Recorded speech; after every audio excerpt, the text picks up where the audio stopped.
নমস্কার সবাইকে। আমার চ্যানেল চন্দ্রানীর হেসেলের পক্ষ থেকে সকলকে স্বাগত জানাচ্ছি। আজকে আমি রান্না করব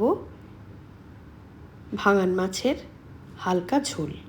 প্রথমে কড়াইটা সর্ষের তেল গরম করে নুন হলুদ মাখিয়ে রাখা মাছগুলোকে একে একে তেলের ওপর দিয়ে দিলাম। দিয়ে ভালোভাবে আমি যে জায়গাগুলো বাকি আছে সেখানে মাছগুলো দিয়ে দিলাম, যাতে একে অপরের সাথে বেশি লেগে না যায়। তেলটা আমার ভালোই গরম হয়েছে, যাতে মাছটা ভালোভাবে ভাজা যায়। তারপর আমি মাছগুলোকে উল্টে দিলাম, যাতে দু পিঠ ভালোভাবে ভাজা হয়।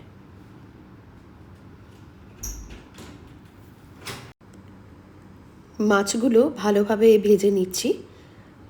তারপরে আমি এক এক করে মশলা রেডি রাখছি।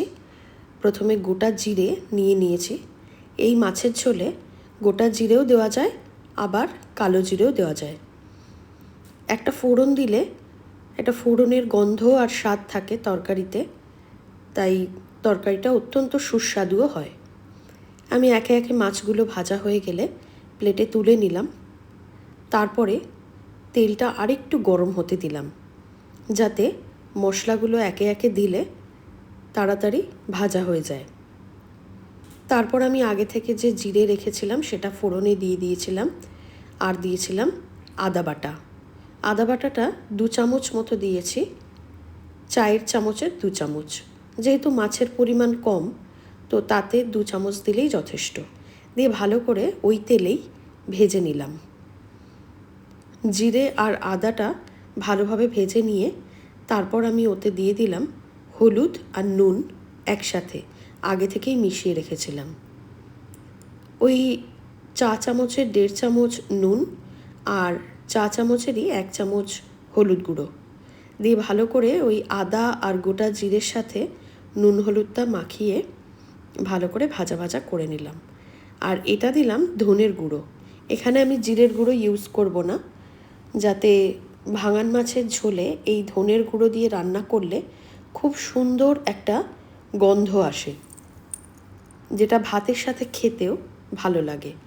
আমার ভাজা ভাজা হয়ে গেছে, মশলাটা কষানোও হয়ে গেছে। এবার আমি জল দিয়ে দিলাম। জল দিয়ে ভালো করে খুন্তি দিয়ে নেড়ে মশলা মিশিয়ে দিলাম। এবার ফুটতে দেবো। যখন আমার ভালোভাবে ফুটে যাবে তরকারি, তখন আমি এক এক করে ভাজা মাছগুলো ওই ঝোলে দিয়ে দিলাম। সব মাছগুলোই দিয়ে দেব। আর এতে চাইলে বড়ি ভেজে আলু ভেজেও দেওয়া যায়, আবার গোটা গোটা টমেটো যদি মাঝখান থেকে 1 ফাল করে কি 4 ফাল করেও এতে দেওয়া যায়, সেটাও খেতে খুব ভালো লাগে। আমি এখানে কিছুই দিলাম না, শুধুমাত্রই মাছ দিয়ে ঝোলটা হালকা করে বানাবো। আর দিয়ে দিলাম 2টো চেরা কাঁচা লঙ্কা আর গরম মশলার গুঁড়ো। এই গরম মশলার গুঁড়োটা দিলে গন্ধটা এতটাই ভালো আসে। তারপর আমি ঝোলের সাথে ভালো করে মিশিয়ে দিলাম।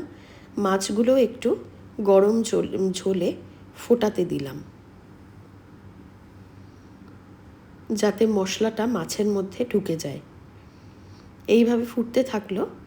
আমার মাছের ঝোল রেডি হয়ে গেছে। তারপর আমি প্লেটে তুলে নিলাম।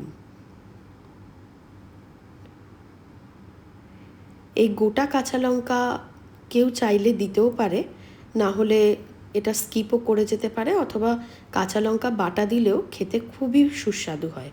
তবে এটা শেষে দিলে এর যে গন্ধটা থাকে সেটা মাছের ঝোলকে আরও সুস্বাদু করে তোলে।